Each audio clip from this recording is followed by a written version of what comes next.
Në pranverën e vitit 2021, gjatë prezantimit të projektit për transformimin e portit të Durrësit, kryeministri Edi Rama dhe investitori Mohamed Alabar premtuan një epokë të re zhvillimi për qytetin bregdetar, i cilësuar si investimi më i madh në historinë e Shqipërisë, me vlerë për rreth 2 miliardë eurosh. Projekti synonte ta kthente Durrësin atë që Rama quajti Dubai i vogël i Mesdheut. 5 vite më vonë, realiteti mbetet larg këtij vizioni. Problemet urbane vazhdojnë ndërsa projekti ka pësuar ndryshime të shumta që nga prezantimi i tij. Urbanisti Artan Kaçani vlerëson se Durrësi nuk mund të krahasohet me Dubain, duke argumentuar se kushtet gjeologjike dhe urbanistike të qytetit nuk e përballojnë një densiteti të lartë ndërtimesh.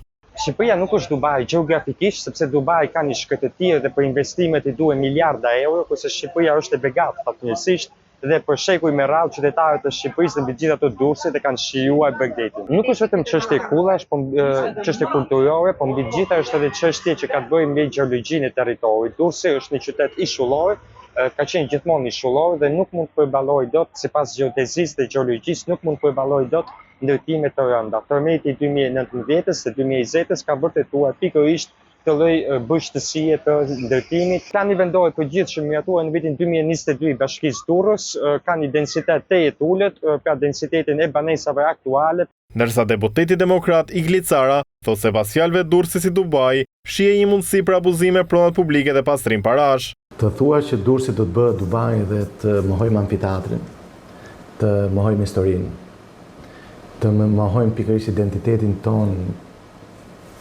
më duket një mendje kriminale. Pas kësaj fjalie fshihet mbi të gjitha një mundësi për të abuzuar, për të vjedhur para publike, prona publike. Sot porti i Durrësit në fakt, jo vetëm që nuk i ngjan Dubai, po i ngjan pikërisht një skenë krimi. Një skenë krimi është një zonë e cila nuk përballon, u vërtetua, sot kemi 2 pallate të cilat janë të zhytura. Kjo është një zonë ndërtimi e cila nuk mund të bësh ndërtime të rënda. Edhe shumë qytetarë shprehin mosbesues ndaj premtimit se Durrësi mund të shndërrohet një ditë në një Dubai të vogël. Kënet do bëhet, ka Dubai, kënet. Jo shëndetare si Dubai. Ka nisur të bëhet qyteti si Dubai?